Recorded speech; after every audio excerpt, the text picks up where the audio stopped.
Cameron Hayes stood at the window of his corner office on the 43rd floor, staring out at a city slowly being swallowed by snow. The world below moved in slow motion, cars crawling through white streets, streetlights glowing like lanterns, people wrapped in coats rushing home to warmth and family. It was Christmas Eve and the whole world seemed to have somewhere to be. Except him. At 42, Cameron was the CEO of Hayes Technologies, a company that had transformed him into one of the youngest billionaires in the country. To the world, he was the man who had everything, an empire built from code and capital, a penthouse overlooking Central Park, and a name that appeared in magazines alongside words like visionary and genius. But behind the glass walls of his empire, he was just a man haunted by echoes. His ex-wife Lauren had remarried 3 years ago.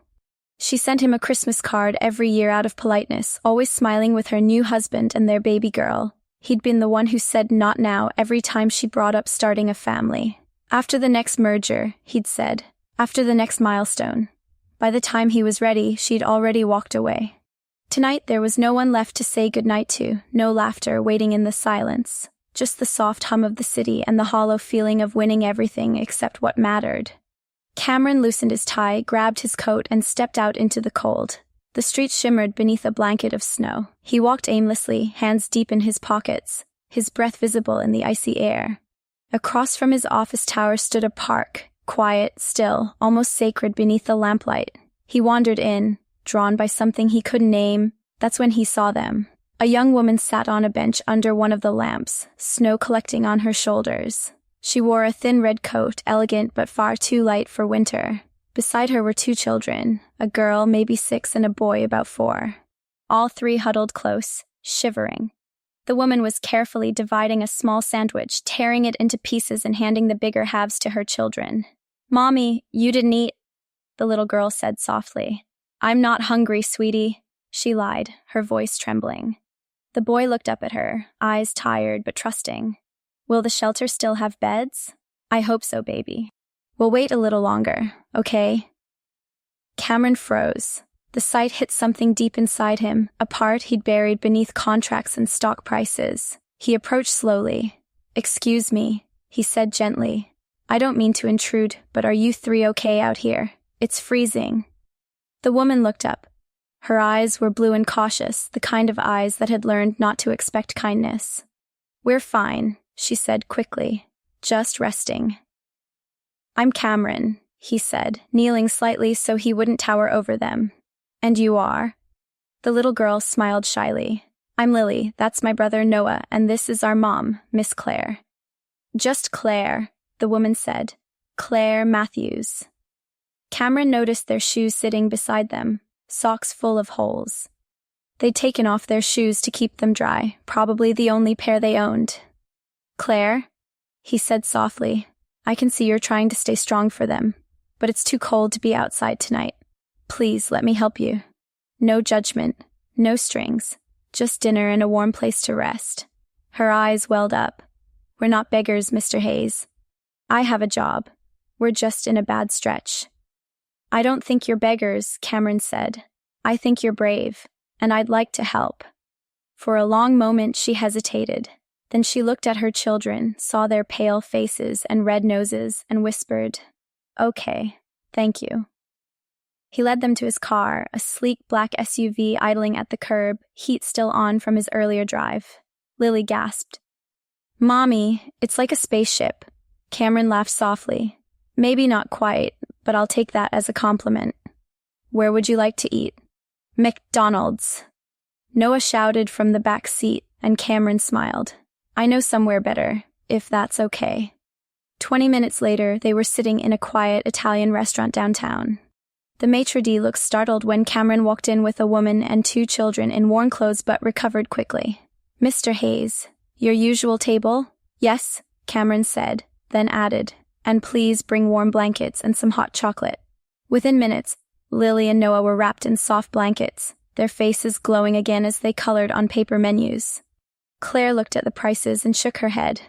"This is too much. I can't let you—" "You can," Cameron interrupted softly. "When was your last hot meal?" She looked down. "Yesterday morning. Coffee and half a muffin. The kids have been eating. I've been stretching what we have."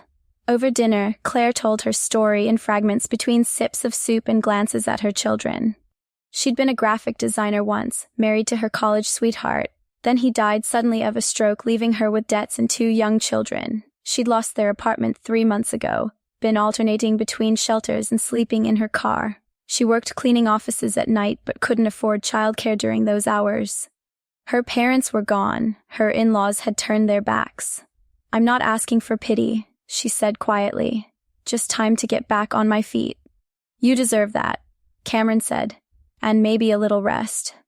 After dinner, he insisted on taking them shopping. He bought coats, boots, and clothes. The kids were giddy, spinning and laughing in the store aisles. Claire protested. "Cameron, this is a necessity," he said, "not charity." When they returned to the car, the children had fallen asleep in the back seat. Snow drifted down outside, soft and silent. Claire turned to him. "Why are you doing this? You don't know us." "Because," Cameron said, his voice low, "for the first time in years, I feel like I'm doing something that matters." He hesitated, then added, "I have an apartment downtown that's empty. It's fully furnished. Stay there until you find something permanent." "I can't accept that," she said quickly. "You can," he replied. "It's sitting unused. It would mean nothing to me and everything to you." She looked back at her sleeping children, their faces peaceful for the first time in months, and nodded through tears. "Thank you." In the weeks that followed, Cameron helped Claire rebuild her life. He called in favors to get her freelance design work from a partner firm. He arranged childcare. He dropped by with groceries and sometimes dinner. Slowly, their lives began to intertwine. Lily would run to greet him, waving drawings she'd made. Noah asked him to teach him how to throw a football, and Claire, she started smiling again. They spent evenings talking in the apartment's small kitchen, coffee cups between them. "You've given us everything," she said one night. "I don't know how to repay you." "You already have," he said. "You reminded me what it means to matter." Claire looked at him, her voice soft. "I think it's more than that, Cameron. I think you needed someone to remind you what love looks like." "And you?" he asked. "What do you need?" "Someone to show me it still exists." Over the months, that quiet companionship turned into something neither expected. Cameron found himself looking forward to every text, every visit. He took the kids ice skating, taught Lily to ride a bike, sat with Claire at parent meetings. She brought warmth into his cold world, light into his long empty home. One evening, as snow fell again outside, Claire said, "You've changed our lives. You gave us back hope." Cameron smiled faintly. "You changed mine first." "How?" "Because before you, I was rich," he said. "Now I'm not just living. I'm alive."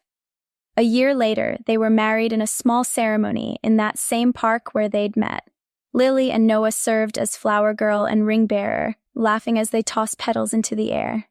The snow fell gently, and for the first time in a long time, Cameron felt peace. That night, gathered around the fireplace in their new home, Lily climbed onto his lap. "You're like Santa Claus," she said. "You gave us everything."